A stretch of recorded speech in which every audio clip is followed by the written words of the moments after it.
Vous allez redécouvrir un hommage qui est fait à votre grand-père, à Monsieur Vergne, à l'île Auvergne et à l'ensemble de l'histoire que compose ce lieu. Je vous en prie, allez-y, entrez. Allez, merci bien. C'est étonnant et ça choque. Regardez, on a pu investir les murs avec des images d'archives que j'avais récupérées auprès de vous. Il y a également les photos plus récentes de Laurent Villarem et de Federico Drigo qui traitent du quartier, oui, du site de l'île Auvergne, de ce qu'il était avant, de ce qu'il est devenu, tant sur le quartier que sur l'îlot. Je ne sais pas s'il y a des images qui vous parlent peut-être dans... Ah oui, là, ça c'est... Bon, c'est des images que moi je n'ai pas connues ici. Là, de Laval, je l'ai connu, mais le reste, bon, j'étais pas là encore quand ma mère était là avec son chien. C'est vous ici, je crois, c'est ça, hein? Là, je suis là. Je me prépare aux Jeux Olympiques. De balançoir. Balançoire. Évidemment. Là, c'est Achille. Ouais. Et qu'est-ce qui se passe là, sur cette photo ici? Là, c'est la Légion d'honneur qui est remise à M. Vergne. Ça, c'était à Palavas. Où ça? Un camping peut-être? Non, ok. C'était l'époque où on avait la possibilité de faire des feux de camp sur la plage. Ah, belle époque. Belle époque. Et qui est-ce qui a la guitare là? C'est mon père là qui était à la guitare. Et le soir après, on remplissait de terre, de sable. Bon, c'est sûr que le lendemain, les gens, quand ils venaient sur la plage, ils bronzaient plus vite. Hein, mais enfin, bon. Ça pouvait aider. Qu'est-ce qui se trouve sur la charpente ici là? Alors, c'est Marcel de Laval, le même que vous avez vu là, qui est avec les décorations. D'accord. Là, c'était les charpentes qui se faisaient, les charpentes, je crois que c'est une 4 pentes, ça. Et ça se fait toujours, mais aujourd'hui, c'est plus pour rénover des immeubles anciens que pour des maisons neuves. Les maisons neuves, ça revient trop cher. Il y a Et puis, ça serait peut-être pas écolo, parce qu'on utilise trop de bois. Et ce courrier, Assemblée nationale, Monsieur le Président Vergne? Voilà, ça c'était des remerciements, non, c'est des félicitations pour une élection. D'accord. Et ce charmant bambin là qui pousse là, c'est la moi charrue, et là c'est ma sœur. On va commencer l'interview, j'ai quelques questions à vous poser. Oui, eh bien, c'est bien. Je vais prendre place en face de vous. Allez-y, prenez place. Combien d'employés fréquentaient l'île Auvergne lors de sa création? Donc achat du site en 1923 je crois, mais le lancement de l'entreprise un peu plus tard. Non, l'entreprise... Directement? L'entreprise avait été créée en 1914, ou à peu près, puisqu'on avait fêté les 75 ans en faisant un spectacle et un feu d'artifice à la mousson. Non, lui, dès qu'il est arrivé, il l'a racheté, et donc il a commencé l'exercice, il a continué l'exercice charpente, avec à peu près une dizaine de compagnons, à peu près. Donc c'était les charpentes traditionnelles, c'était des ouvrages pour faire les ponts, pour faire les coffrages pour les ponts déjà. Il a continué cette activité de charpente, on l'a continué jusque dans les années 55 à peu près. Après, on a arrêté cette activité et on a pris là, une activité plus de menuiserie, de négoce et de construction de chalets pendant un certain temps. Les employés, c'était des personnes du quartier qui venaient de plus loin. Et quelle était la relation de l'entreprise au niveau du quartier de Figueroles? Ils habitaient souvent aux alentours de Figueroles. Oui, c'était des gens du quartier, puisqu'il y avait énormément de menuiseries. Il y avait eu un autre négoce qui était à l'emplacement où il y a l'immeuble Aurore qui lui avait brûlé dans les années 50. Donc certains des employés sont venus ici en qualité de charpentier, mais il y en a d'autres qui sont repartis, qui ont créé leur atelier de charpente rue Baquet par exemple. D'accord. Et quelle a été la relation de l'entreprise, de votre famille au niveau du quartier? De quelle manière elle s'est impliquée? Quelles étaient vos relations avec les différentes populations qui constituent le quartier de Figueroles, des quartiers des Saintes jusqu'à Cité-Gély par exemple? Mon grand-père étant à cette époque-là adjoint au maire des trois mandatures ou 4 qu'il a faites. En quelle année s'il vous plaît? Il a commencé, il était pendant la guerre, puis il a été élu après c'était des élections. Donc il a été élu sous Boulet, qui lui était plutôt parti communiste. C'est pour ça qu'il y a un petit article sur la Marseillaise qui s'est rappelé de cette période. Après, sous Zuccarelli, qui était socialiste, et après, sous Delmas, qui était indépendant et paysan. Donc, il était dans le quartier, on naviguait très facilement dans toutes ces rues, les rues des Saints, et les personnes, les gitans qu'on appelle, venaient ici demander des conseils. Tous les artisans venaient aussi, comme il était président de la Chambre des métiers, demander des renseignements pour leurs assurances ou pour avoir des papiers pour pouvoir exercer leur activité.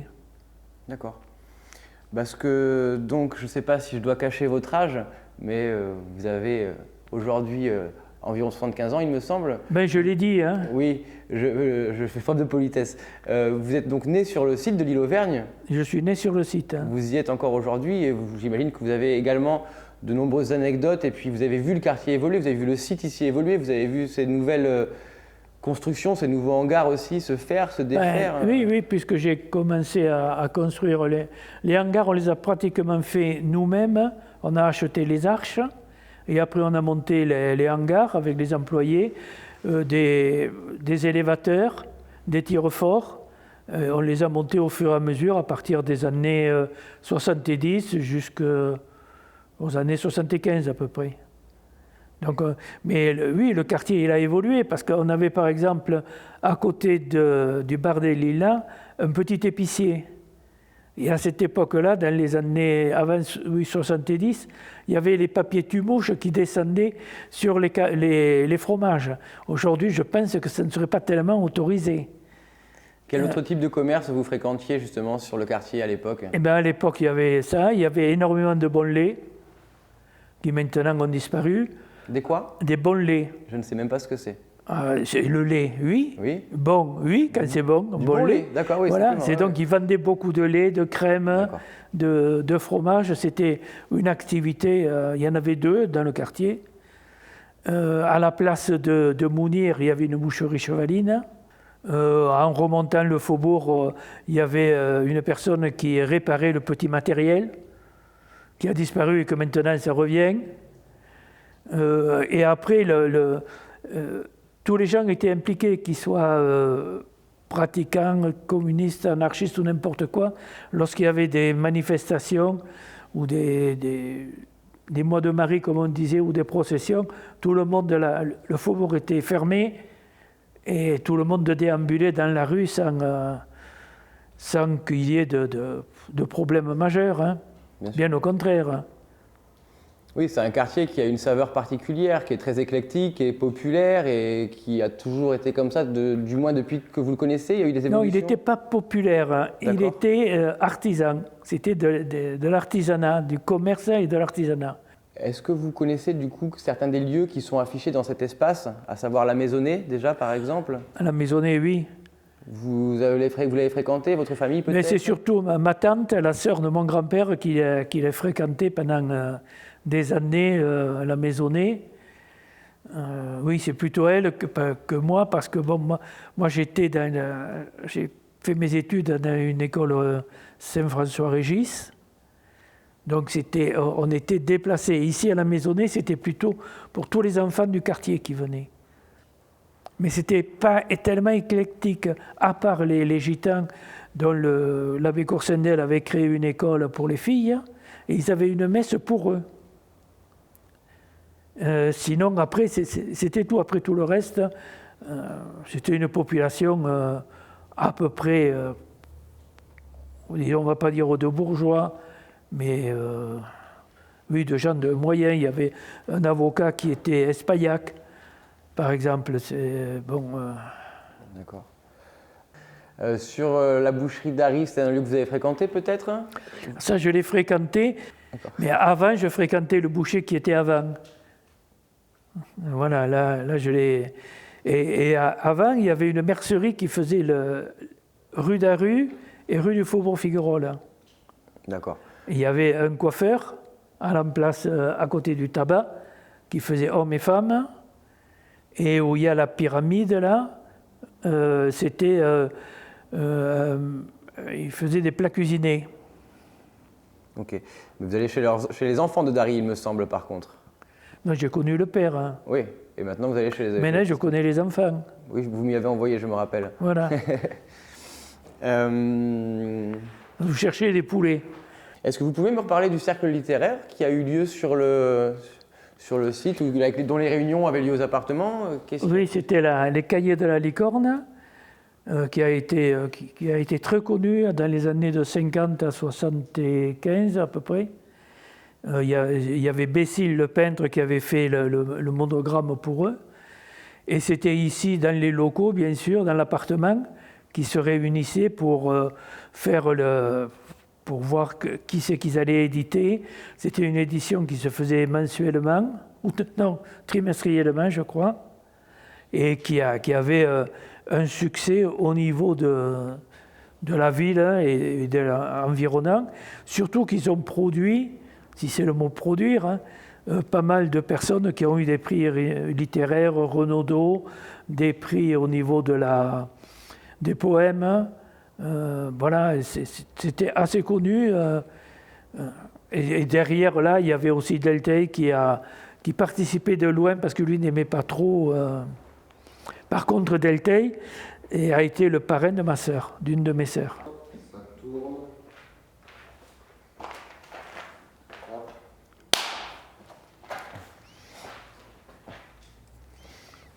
Donc vous nous avez dit qu'il y a eu pas un changement, mais une modification, une évolution en termes de proposition de l'entreprise Vergne. Oui, parce qu'au fur et à mesure du temps, on n'a pas renouvelé les personnels qui étaient de purs charpentiers. Donc on a glissé vers un atelier plus de menuiserie et de la fabrication de chalets préfabriqués démontables. D'accord. C'est une activité que l'on avait développée, mais qui a été stoppée parce que la préfecture ne donnait pas d'autorisation et en plus il y avait des problèmes d'incendie importants. Donc aujourd'hui on occulte facilement et on recommence à faire du bois. Voilà. D'accord. Et donc vous pouvez nous parler peut-être des dernières années Alors ensuite l'évolution, c'est-à-dire en faisant de la menuiserie, on a augmenté le potentiel de négoce pour vendre aux entreprises de maçonnerie quand il y a eu le boom de la construction dans les années 60, ainsi que chez les menuisiers puisque ça tirait de même. Si on construit en béton ou en quéron, eh bien, il faut des menuiseries, et ainsi de suite.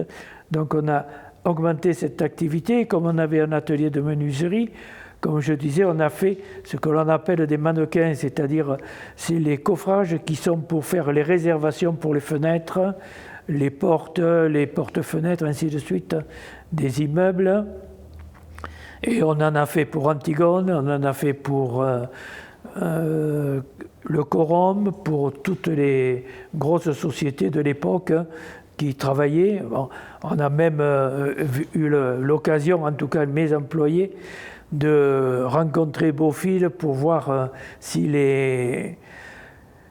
ce qu'on lui présentait pour faire les coffrages, c'était correct ou pas correct, ce qui lui plaisait ou plaisait pas.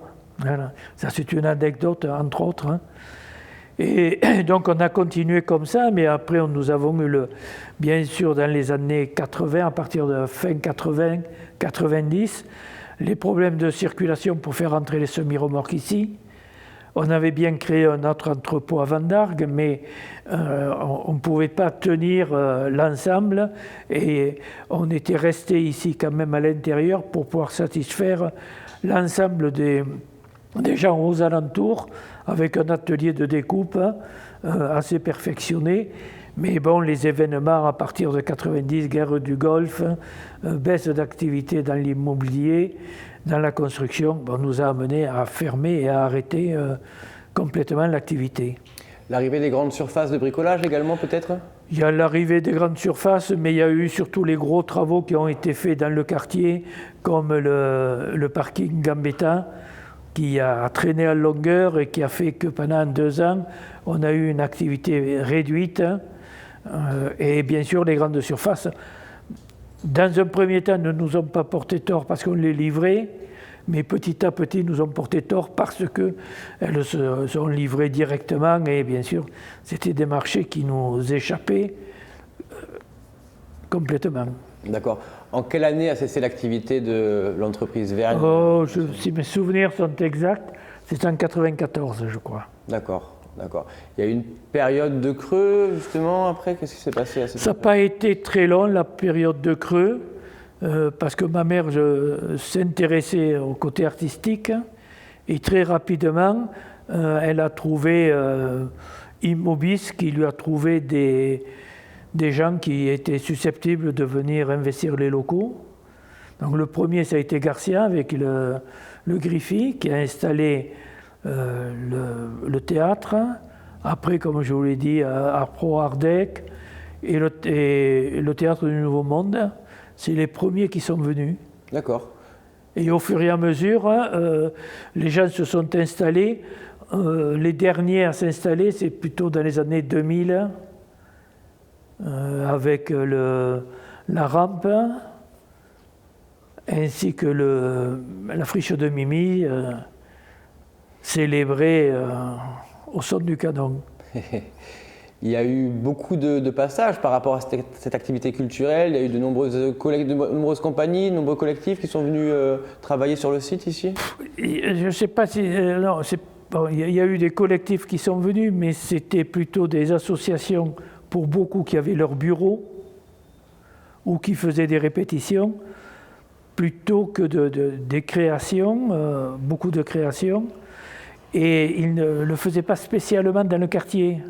Souvent, ils sont partis aller faire leur spectacle bien ailleurs, un peu comme la rampe qui le faisait dans les villages, dans l'Aude, dans le Biterrois, et ainsi de suite, puisque c'est des régions où l'occitan est quand même pas très implanté. Nous, ici, c'est plutôt le patois. Hein.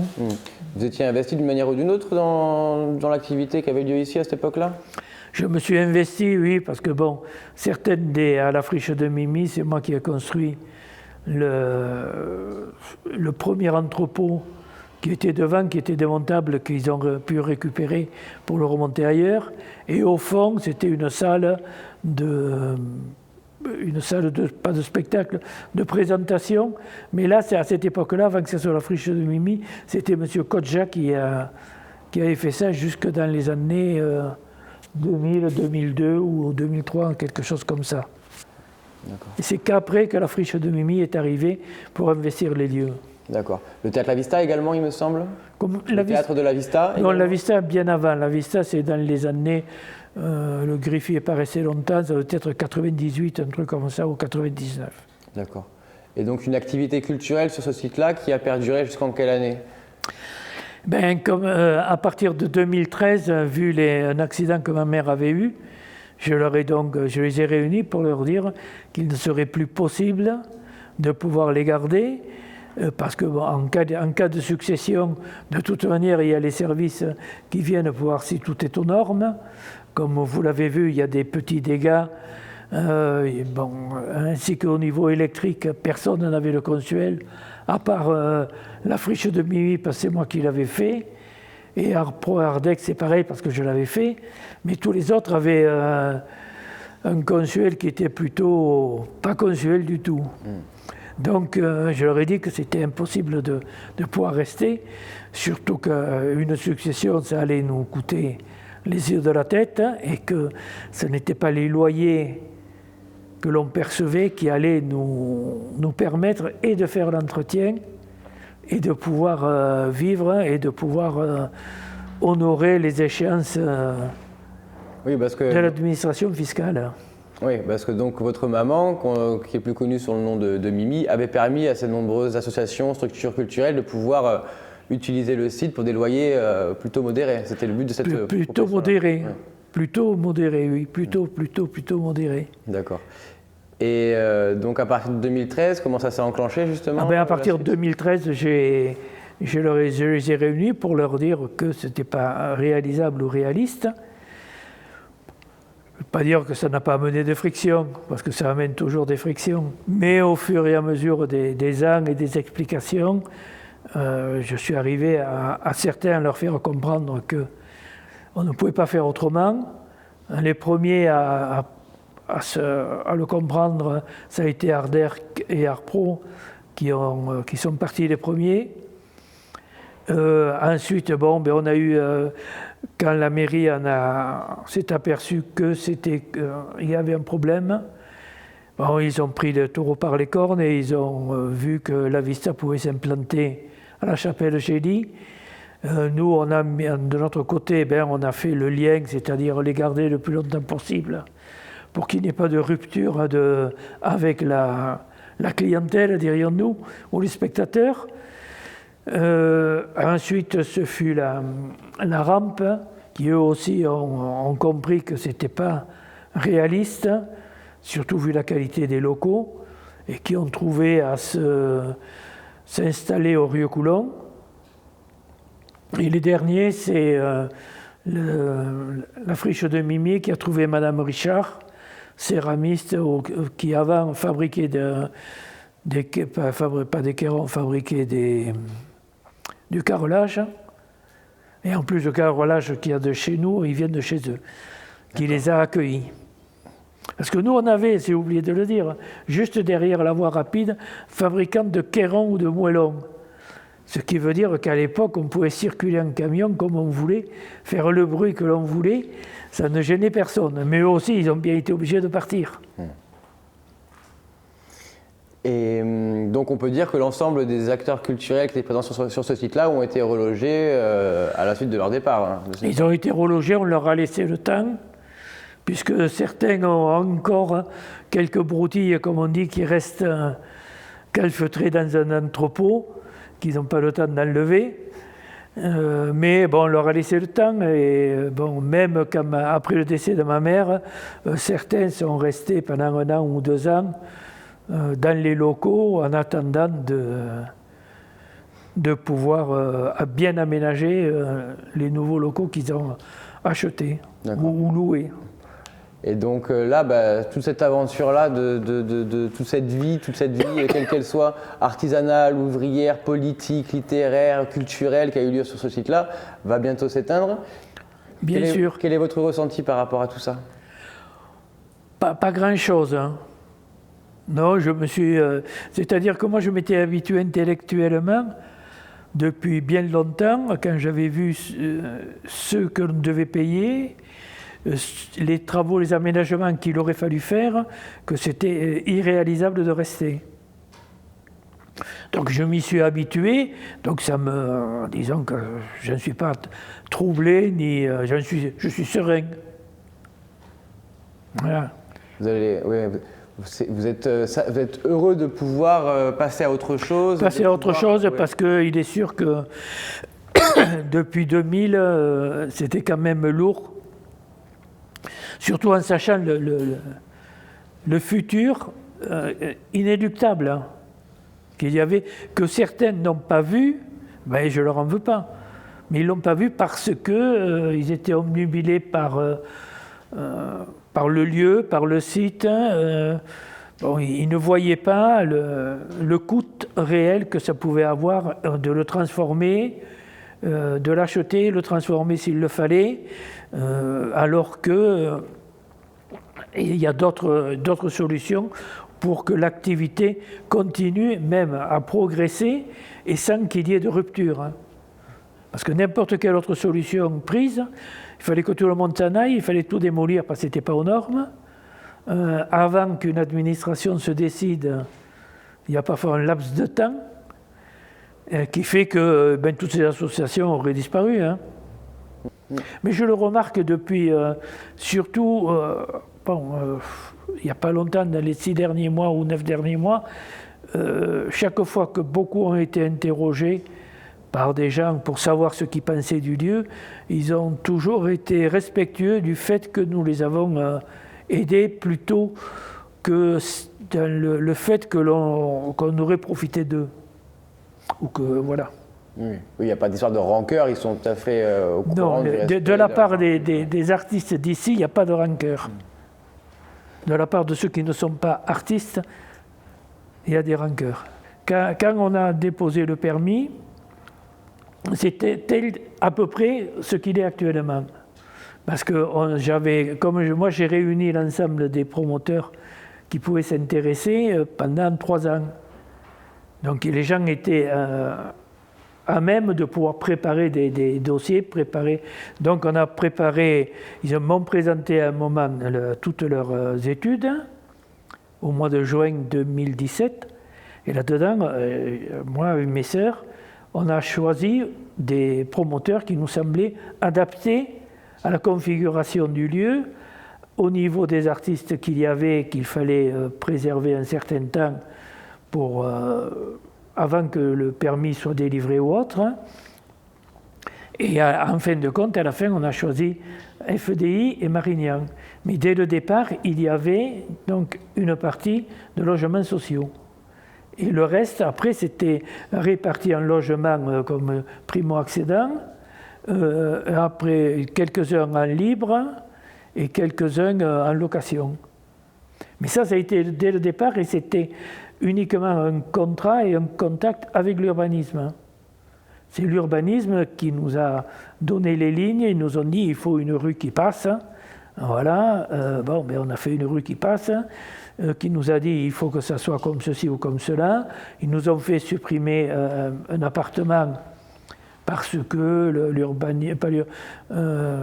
les bâtiments de France ont trouvé que la perspective, je ne sais pas trop quoi, ça n'allait pas, donc on l'a supprimé. Mais donc, tout ce qui a été fait n'a été fait qu'en contact avec l'urbanisme. Et après, ça a été présenté, bien sûr, à la métropole pour valider. Et on paye aussi un PUP, que ce PUP va permettre à la ville de refaire toute la rue.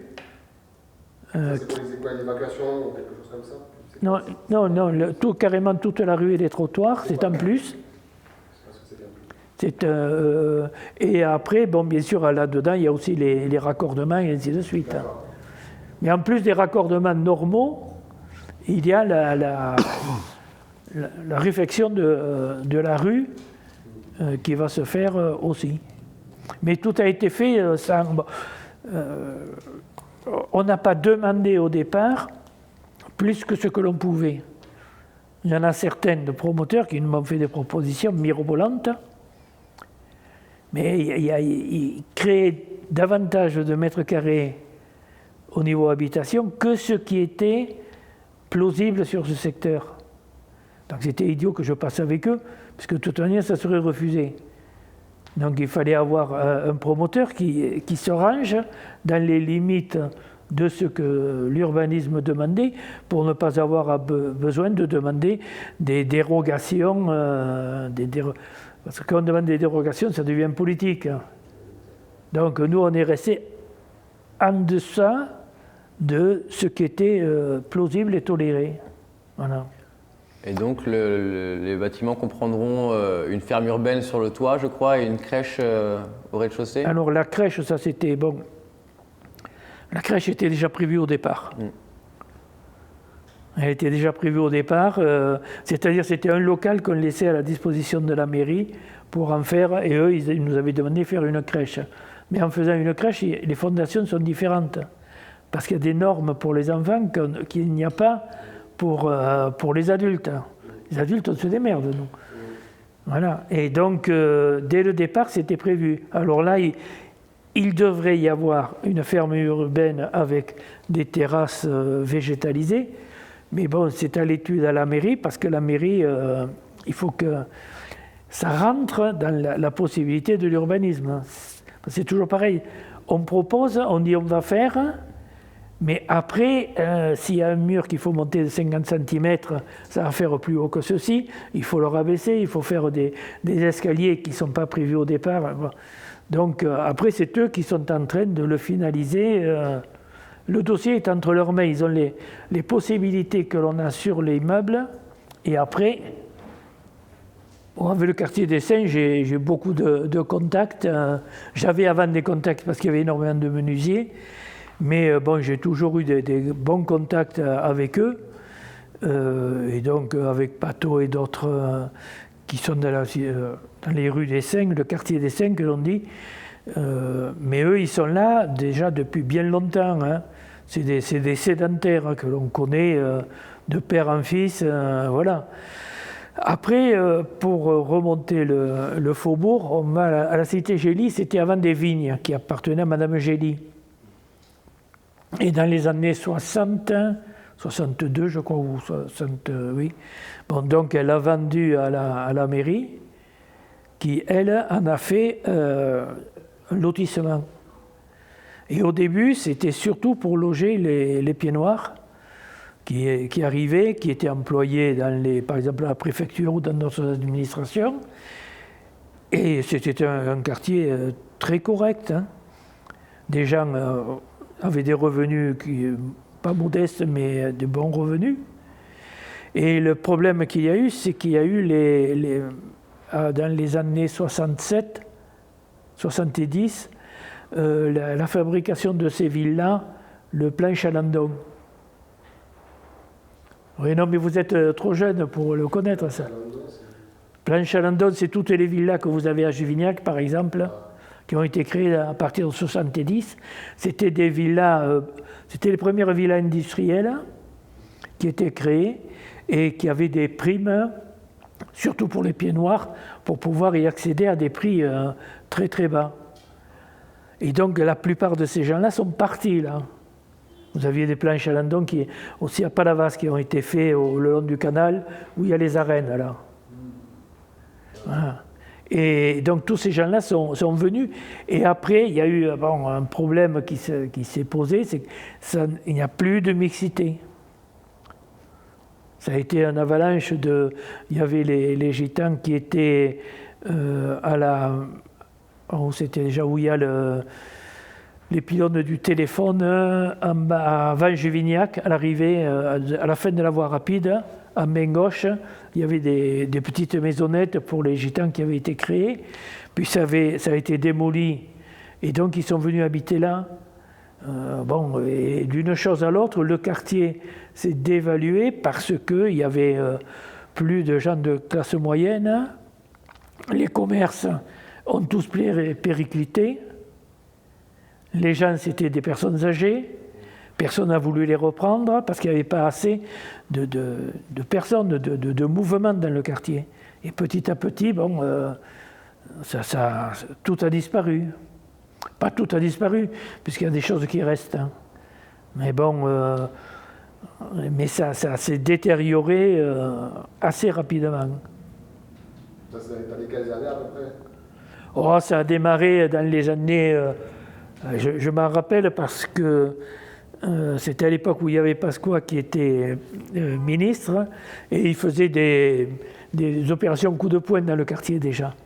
Et moi je sors, j'avais dû être un peu bronzé, je ne sais pas, j'étais le premier à me faire arrêter.